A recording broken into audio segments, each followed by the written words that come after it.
Hello everyone, welcome to hashtag achiever. मैं हूं अर्चना सौरभ और आज मैं आपके लिए लेके आई हूं एक बहुत ही इम्पॉर्टेंट टॉपिक, सैम्पलिंग। ये टॉपिक रिसर्च में आता है जो कि पेपर 1 और पेपर 2 दोनों में पूछे जाते हैं। सैम्पलिंग पढ़ने से पहले हम 2-3 टर्म्स के बारे में जानेंगे कि ये क्या होता है। इसको हम इसमें यूज़ तो करते हैं रिसर्च में, पर अगर रिसर्च के मायने से ना देखें, सिंपल लैंग्वेज में देखें तो इसको क्या कहते हैं। जैसे अगर कहते हैं प्रोबेबिलिटी, तो प्रोबेबिलिटी क्या होता है? प्रोबेबिलिटी का मतलब हुआ चांस। अब सपोज करो आपने एक सिक्के को उछाला, ठीक है। आपने सिक्के को उछाला तो हो सकता है उस पर हेड आए या हो सकता है उसमें टेल आए, कुछ भी आ सकता है। तो जब दोनों के आने की संभावना इक्वल हो, बराबर हो, हेड भी और टेल भी, कुछ भी आ सकता है, ये हम डिसाइड नहीं कर सकते हैं, तब इसको कहते हैं प्रोबेबिलिटी। जो रैंडमनेस आती है इसमें, उसको कहते हैं प्रोबेबिलिटी। चांस कि चांस है भाई, कुछ भी आ सकता है, वो हेड आ जाए या टेल आ जाए। अब अगर इसी को दूसरे वे में देखा जाए तो हमने ऐसा कहा कि भाई एक ऐसा पेपर तैयार करो, प्रोजेक्ट पेपर, जिसमें कि बच्चों को कहा है हमने सिक्के को पेस्ट करना है, लेकिन सिक्के को ऐसे पेस्ट करना है कि उसका सबका हेड ऊपर रहे। तब हमने उसमें कोई चांस नहीं छोड़ी, उसमें हमने सब कुछ क्लियर कर दिया है, कोई चांस नहीं है उसमें। अपने विवेक से, अपनी बुद्धि से हमने ये डिसीजन लेना है कि सबके हेड को ऊपर रखना है। तब हमने उसमें कुछ चुना नहीं, हमने सब वैसे ही लोगों को, वैसे ही सैंपल को उसमें चूज किया है। तब ये हो जाएगा नॉन प्रोबेबिलिटी। तो आगे अब हम जब सैम्पलिंग करेंगे तो ये दोनों टर्म्स हमारे पास आएंगे। तो चलिए शुरू करते हैं हम टाइप्स ऑफ सैंपल। देखिए, टाइप्स ऑफ सैंपल या फिर इसको कहेंगे कि मेथड ऑफ सैम्पलिंग में जो आती है तो वो किस तरह से हो सकती है। पहली हमारी हो गई प्रोबेबिलिटी सैंपलिंग, जिसको हिंदी में कहते हैं संभाव्यता प्रतिदर्श। संभावना पर आधारित, संभावना हो भी सकती है, नहीं भी हो सकती, तब इसे क्या कहेंगे? Probability sampling. इसको रिप्रेजेंटेटिव भी कहा जाता है। और जो हमारा दूसरा होता है नॉन प्रोबेबिलिटी सैंपलिंग, इसको नॉन रिप्रेजेंटेटिव भी कहा जाता है। हिंदी में इसका मतलब हुआ असंभाव्यता, मतलब जहाँ संभावना नहीं होती, हमें पहले पता होता है कि हमें यही करना है। तो इसमें सबके चुने जाने की, सैंपल में जितने भी पॉपुलेशन है, पूरी पॉपुलेशन है, मान लो सपोज इतनी पॉपुलेशन हमारी, तो इसमें से हमने फिक्स कर रखा है कि हमें कैसे लेना है सैंपल, हमें जो बनाना है वो कैसे बनाना है, ठीक है। कितने लोगों का लेना है, किस तरह के लोगों का लेना है, फिक्स है। इसमें सबके आने की चांसेस इक्वल नहीं है।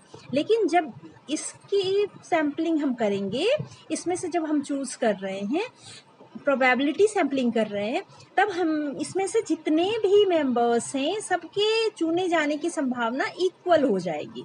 ओके, आते हैं probability sampling. A sample that is selected in such a way as to be representative of the population, तब क्या कहेंगे? Probability sampling. जब पॉपुलेशन में किसी यूनिट को सैंपल में सम्मिलित करने के लिए, यानी कि सैंपल में उसके होने के लिए जब हम उसका चयन करते हैं, तो उसका चयन क्या, किस चीज़ पर निर्भर करे? संयोग पर, चांस पर निर्भर हो, तो उस चयन विधि को संभाव्यता प्रतिदर्श कहते हैं, सैंपलिंग कहते हैं। ऐसा जो सैंपल तैयार होगा, मतलब हमने जितने भी लिए हैं, इसमें जितने भी पार्टिसिपेंट हैं, पॉपुलेशन में जितने भी पार्टिसिपेंट हैं, पॉपुलेशन में जितने भी हैं हमारे, अगर हम अब इसका सैंपल ले रहे हैं इसमें से, तो सैंपल जितने भी इसमें हैं पार्टिसिपेंट, सबके इक्वल चांसेस हैं कि वो कोई भी हो सकता है। जब हम सैंपल में मान लो 5 जनों को सेलेक्ट कर रहे हैं, तो ये 5 जनों में से कोई भी हो सकता है। ऐसा नहीं है कि हमने फिक्स कर रखा है या रेगुलर शुरू के इधर के 5 होंगे या इधर के 5 होंगे, ऐसा कुछ भी नहीं है। ये कहीं से भी कोई 5 हो सकते हैं। उनका चयन कैसा होगा? संयोग पर निर्भर होगा, ठीक है, चांस पर निर्भर होगा। दूसरा हमारा होता है non probability sampling. A sample that is not selected in such a way as to be representative of the population. इसमें क्या होगा? प्रेजेंटेटिव पॉपुलेशन का नहीं भी हो सकता है। इस मेथड में रिसर्चर अपने विवेक से सैंपल यूनिट चयन करता है। अब इसको आप ऐसे समझो कि मान लो मैंने कोई रिसर्च करनी है मुझे, मैंने एक सैंपल तैयार करनी है, तो मैं क्या करूँगी कि मुझे 100 लोग लेने हैं अपने सैंपल में, ठीक है। अब मैंने क्या किया कि मैं निकली और शुरू के जो 100 लोग मिल गए, मैंने उसी को सबको चयन कर लिया, उसको ही चुन लिया, बाकी सबको छोड़ दिया। शुरू के 100 अपने कन्वीनियंट के अकॉर्डिंग, अपने चॉइस के अकॉर्डिंग, अपनी सुविधा के अनुसार मैंने 100 लोगों को चुन लिया। अब उसमें ये नहीं देखा कि कौन हमारे रिसर्च के लिए इम्पोर्टेंट हैं और कौन नहीं है। मान लो मैंने एकेडमिक के लिए करना है मुझे, तो जब मैंने 100 लोग अपनी शुरुआत के जो रोड पे मुझे 100 लोग मिल गए, मैंने उनको अपने इसमें शामिल कर लिया सैंपल में। लेकिन कोई ज़रूरी तो नहीं है कि ये 100 के 100 लोग एकेडमिक प्रेफरेंस रखते हो सकता है उसमें से कुछ नहीं रखते हो। तो हमने अपने विवेक से, अपनी बुद्धि से इसमें अपनी चॉइस से रख लिया इसमें, लेकिन कोई ज़रूरी नहीं है कि इसमें ये वो रिप्रेजेंटेटिव पॉपुलेशन के हों ही। अब जो प्रोबेबिलिटी सैम्पलिंग है वो कितने तरह की होती है, तो ये 4 तरह की होती है, 4 टाइप्स की होती है। इसको याद आप रखेंगे, SSC। आप देखते हैं ना SSC एग्जाम होता है, उसमें एक और सुपर और लगा दो कि बिहार में, झारखंड में जो एग्जाम होते हैं SSC के वो सुपर लेवल के होते हैं, तब क्या हो जाएगा SSSC। ये 4 मिलके बने, तो ये हमारे हो जाएंगे इसके की टर्म्स।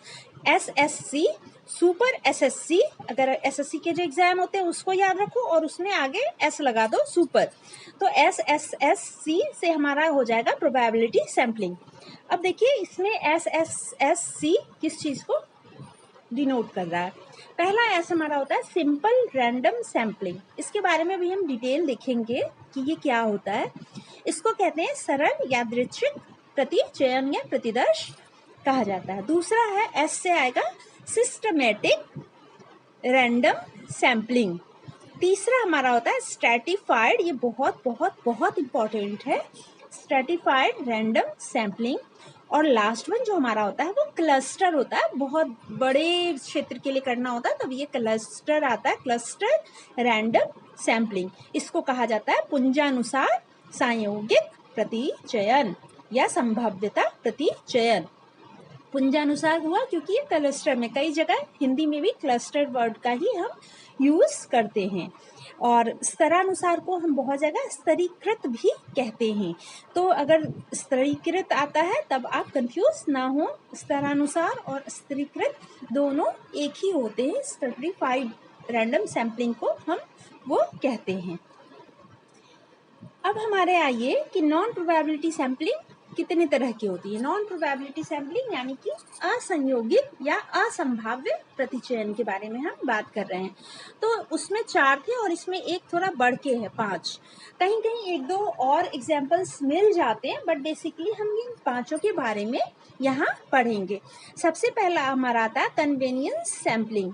कन्वेनियंस के नाम पता चल रहा है, सुविधाजन्य, अपनी सुविधा के अनुसार जब हम करते हैं तो वो हो गया हमारा सुविधाजन्य प्रतिचयन। पर्पसिव सैम्पलिंग यानी प्रयोजनपूर्ण, हम किसी प्रयोजन को, पर्पस को सॉल्व करने के लिए करते हैं तब हमारा आता है प्रतिचयन। तीसरा हमारा जो इम्पॉर्टेंट है इसमें कोटा सैम्पलिंग। ये बहुत कुछ हमारा जो रैंडम सैम्पलिंग में स्ट्रैटिफाइड होता है उसी तरह से मिलता जुलता है, बस थोड़ी सी एक बेसिक डिफरेंस है कि वो रैंडम में आता है, प्रोबेबिलिटी में आता है, और ये नॉन प्रोबेबिलिटी में आता है। इसके हिंदी में इसको कहते हैं निश्चित अंश प्रतिचयन। फिर जो नेक्स्ट आता है, ये भी एग्जाम में कई बार पूछे जाते हैं, स्नोबॉल सैम्पलिंग। स्नोबॉल सैम्पलिंग जैसा नाम से पता चल रहा है, स्नोबॉल को स्नोबॉल ही कहेंगे। तो स्नोबॉल सैम्पलिंग क्या होती है इसकी डिटेल हम फिर देखेंगे, अभी हम सिर्फ नाम देख रहे हैं। स्नोबॉल प्रतिचयन इसे कहते हैं, इंग्लिश हिंदी दोनों में स्नोबॉल ही कहते हैं। और लास्ट वन हमारा होता है एक्सीडेंटल सैम्पलिंग। एक्सीडेंटल मतलब आकस्मिक प्रतिचयन जिसे कहा जाता है। फ्रेंड्स, हमने देखा प्रोबेबिलिटी कितने तरह के होते हैं, प्रोबेबिलिटी सैम्पलिंग 4 टाइप्स के, और नॉन प्रोबेबिलिटी हमने 5 टाइप्स के अभी देखे हैं। एक तो और होते हैं बट हम उसके बारे में अभी नहीं देखेंगे। नेक्स्ट वीडियो में मैं उसको डिटेल में बताऊंगी कि प्रोबेबिलिटी सैम्पलिंग के जो 4 टाइप्स हैं उसको डिस्क्राइब करूंगी विथ एग्जाम्पल, ताकि आपको वो बहुत क्लियर हो जाए। तब तक के लिए keep watching and keep practising. Please Do like, share and subscribe our channel, and please do not forget to hit the bell icon. Thank you.